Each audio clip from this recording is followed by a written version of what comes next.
네, 기자님들 안녕하십니까? 저희는 지역의 복지단체들, 그 다음에 또 민생단체들이 망라되어 있는 전국 복지수호 공동대책위원회라는 연대 기구입니다.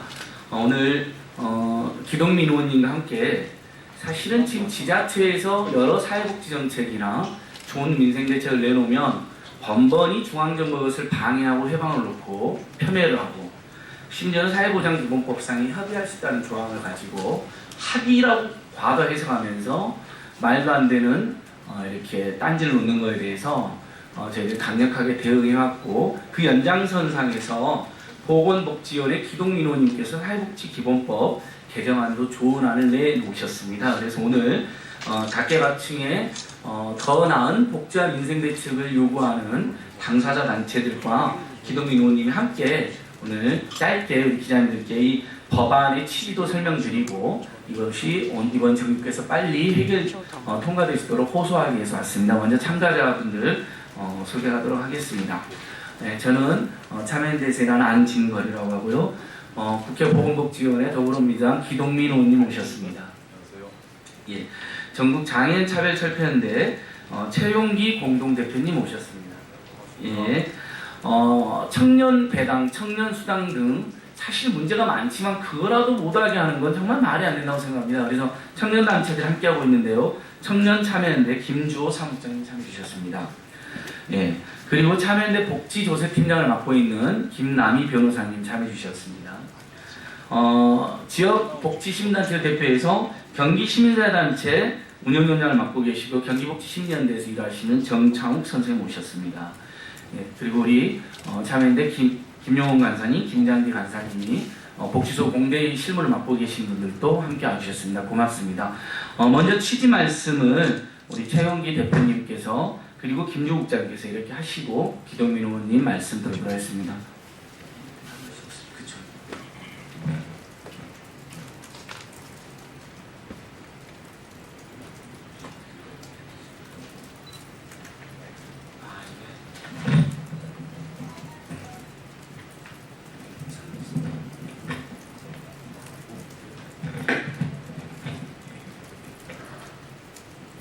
네, 반갑습니다. 저는 전국 장애인 차별철폐 연대에서 활동하고 있는 최용기라고 합니다.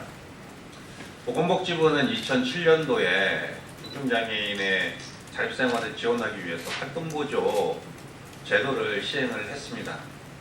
이 활동보조는 이제 중증장애인들이 집안에 방치되거나 시설에 수용되지 않고 지역사회에서 가족의 부담을 덜고 주체적으로 살아갈 수 있도록 하기 위해서 시행되었습니다. 그런데 이 중앙정부에서 활동보조를 지원하고 있는데 이게 부족합니다.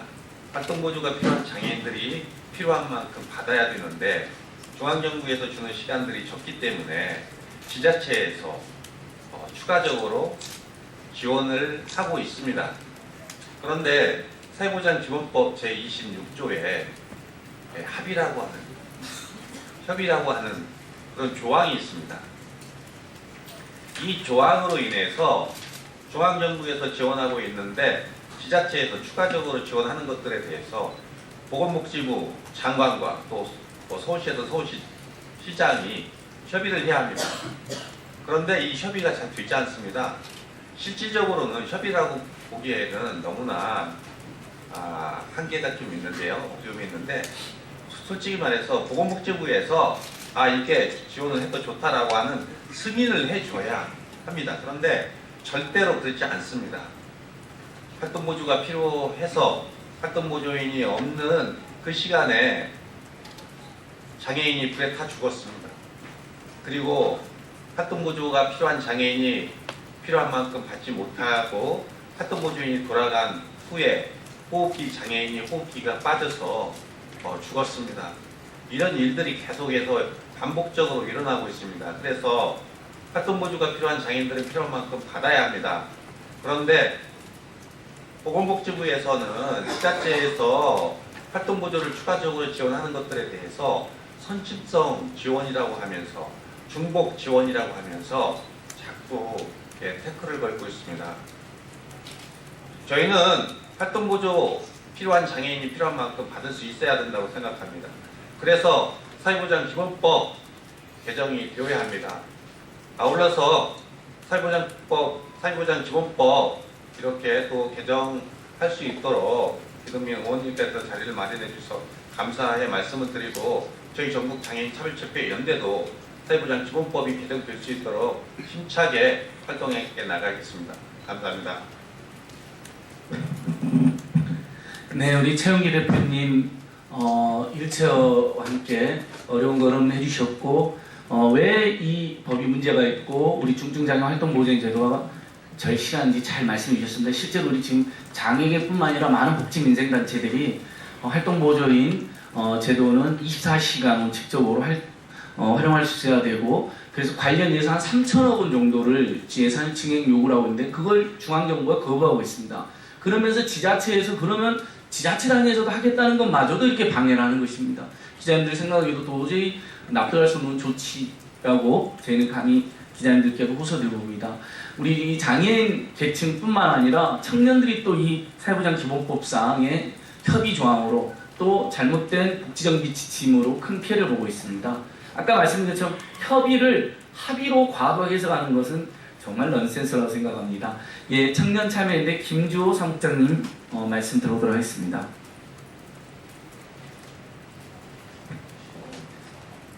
네, 안녕하십니까 기자님들. 추석 잘 보내셨나요? 다들 잘 아시겠지만 많은 청년 대학생들은 추석을 잘 보내지 못했습니다. 추석 전 설문조사 결과에 따르면 절반 이상의 청년 대학생들이 취업 준비 때문에 추석에 고향 내려가지 않겠다 이런 답변을 한 바도 있고요. 지금 실업률도 상당히 높게 유지되고 있습니다. 추석 전에 저희가 모 의원실과 함께 또 청년수당 관련해서 이제 토론회를 진행한 적이 있는데 그때 이제 사회조정위원회 조정과장님께서 나오셔서 그런 얘기를 하시더라고요. 청년단체들 다 있는데 이 공무원 시험 준비하고 청년들이 스펙 준비하는 게 개인들의 선택에서는 참 좋을 수 있으나 사회 전체적으로는 큰 낭비다 이런 얘기를 하시면서 그 청년단체들한테 큰 항의를 받으셨습니다. 당연히 사회보장위원회 이런 복지를 담당하는 공무원 중에서도 이제 과장님이시라면 당연히 청년들이 왜 그렇게 추석 명절에도 집에 내려가지 않고 취업 준비에 매달리는지 공무원 시험 준비에 매달리는지 이런 그 마음을 이해해 주셔야 되는데 그게 아니고 오히려 그러고 있는 게 인생의 낭비다, 사회적으로 큰 낭비다 이런 말씀을 해주시면서 청년단체들 그리고 많은 청년들의 가슴을 또 아프게 하셨습니다. 실제 지금 지자체에서 시행하려고 하는 여러 가지 청년 정책들 서울시에서 하고 있는 이제 청년 수당뿐만 아니고 성남에서 하고 있는 청년 배당 또 공공산후조리원 이런 여러 정책들이 정부의 그 반대에 막혀 있습니다. 그 기본 법률의 여러 가지 근거가 되는 것들이 이 바로 사회보장기본법이죠. 이 사회보장기본법 제가 봤는데도 너무 황당했습니다. 사실상 지자체에서 하려고 하는 여러 가지 청년 정책들을 보건복지부나 또는 정부의 동의 없이는 아무것도 진행할 수 없도록 그렇게 법이 설계가 되어 있었고 실제 위원들 구성조차도 거의 대부분 공무원들, 고위공무원들이나 장관들 이렇게 정부의 입장을 대변하는 분들의 분들로만 위원회 구성되어 있도록 그렇게 되어 있더라고요. 그래서 저희가 이 청년수당이 취소 처분 당하기 전에 여러 청년단체들과 함께 사회보장위원회에서 기자회견을 하면서 저희 청년들의 목소리를 좀 이렇게 들어주시라 여러 가지 요청을 했음에도 불구하고 실제 청년들의 목소리가 전혀 반영되지 않는 이런 구조 하에서 실제 청년 수당이 취소되게 이르렀습니다. 늦게라도 이 사회보장기본법이 새로 개정이 되어서 오히려 지자체의 이런 여러 가지 청년 정책들을 정부가 좀 부족한 부분은 지원해주고 그리고 또 메워주고 서로 협조하고 이런 모습들이 나타나야 오히려 이 청년들에게 조금 더 힘이 되고 청년들이 또 앞으로 나아갈 수 있는 여러 가지 용기가 되지 않을까 싶습니다. 늦게라도 이렇게 법안 발의해주신 기동민 의원님께 감사드리고 저희 청년단체들도 이 사회보장기본법 그리고 청년수당, 청년배당 여러 가지 청년들을 위한 정책들을 지킬 수 있도록 열심히 싸우도록 하겠습니다. 감사합니다. 네, 그럼 사회보장기본법 개정안을 발의해주신 기동민 의원님께서 취지 말씀해 주시도록 하겠습니다. 올해 8월 청년 실업률이 9.3%입니다. 취업준비생까지 합치면 10%를 훨씬 상회할 거라고 보여지는데요. 17년 만에 아마 최고치를 경신하고 있는 것 같습니다. 더 이상 청년들에 국한된 문제가 아닌 사회 전반의 문제이죠. 고통스러운 문제입니다. 금방 말씀 주셨지만 장애인들에 대한 활동부족 문제라든지 사회적 약자들에 대한 사회적 안전망 이런 부분도 대단히 취약한 상황입니다. 바야흐로 자치와 분권의 시대인데 자치와 분권이 다시 뒤로 되돌려지고 있는 현 시점의 상황입니다. 세월이 거꾸로 가고 있는 그런 느낌이고요. 보건복지위원회에서 여야 간의 복지 문제를 놓고 정책 충돌하거나 이해관계가 상충하는 일들이 별로 없는데 이 정부 들어와서 오히려 보건복지위원회가 대논쟁의 장으로 전화되고 있는 그런 씁쓸한 마음들을 감출 수 없습니다. 지방자치단체 복지사업 권한들을 중앙정부로 귀속시키려고 하는 또 다른 새누리당의 의원들의 법안도 발의되어 있는 상태여서 진짜 기본조차도 지키기 힘든 그런 사회 속에서 우리가 살고 있다 이런 느낌이 들고요. 사회보장 기본법 이런 부분들이 좀 더 튼실하게 마련되어서 사회적 약자들이 그리고 우리 안전망 속에서 좀 더 충실하게 보호받을 수 있고 함께 생활할 수 있도록 그리고 지방자치단체가 좀 더 자신의 권한들을 가지고 복지활동들을 잘 해나갈 수 있도록 최선을 다하겠습니다. 고맙습니다. 네, 그럼 마지막으로 김남희 팀장과 정창욱 운영위원장께서 저희 기자회견 취지를 요약해서 짧게 낭독하도록 하겠습니다. 네, 읽겠습니다. 지역복지 침해하고 지방자치 훼손하는 사회보장기본법 개정하라. 아동, 노인, 장애인, 청년 등 사회적 약자의 기본권을 침해하는 사회보장기본법 개정하라.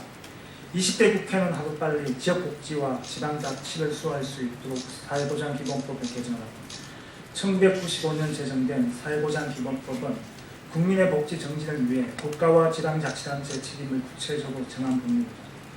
그러나 2012년 사회보장기본법 전면 개정 이후 박근혜 정부는 청년수당, 청년배당, 중증장애인 활동보조서 추가 지원 등 지방자치단체가 지역 주민의 요구를 반영해 자체 예산으로 추진하는 사회보장 사업의 추진을 강화하고 있다.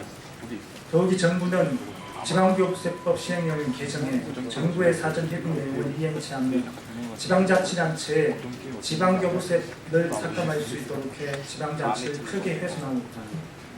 대표적 사례로 장애인들의 생명권과도 같은 중증장애인 활동보조에 대한 지방자치단체의 추가 지원이 사회보장위원회 정비 지침 이후 13개 지자체에서 예산 삭감이 이루어졌으며 서울시가 사회적 지원을 필요로 하는 2,831명의 청년에게 지급하기로 한 청년활동 지원금을 보건복지부가 사회보장기본법을 근거로 지난 8월 3일 직권 취소해 청년들에 대한 지원이 끊기는 일까지 벌어졌다. 이로 인해 사회적 약자의 생존권과 생명권이 심각하게 침해되고 있는 것이다. 이에 장애 빈곤 지역단체 사회복지 시민사회학회가 연대하는 전국복지소 공동대책위원회 청년참여연대는 더불어민주당 기동민 국회의원이 대표 발의한 사회보장기본법 개정 법률안을 적극 지지한다. 또한 앞으로 지역복지 발전에 기여하고 지방자치를 수호하기 위해 20대 국회가 다음과 같이 사회보장기본법을 개정할 것을 강력하게 촉구한다. 1. 중앙정부의 지역 사회보장 사업에 대한 신설변경 사전협의제와 조정 내용을 강제하는 지방교부세 삭감제도를 즉각 폐지하여 지방자치단체의 핵심 업무인 지역 주민의 복리를 증진할 수 있는 권한을 보장해야 한다. 2.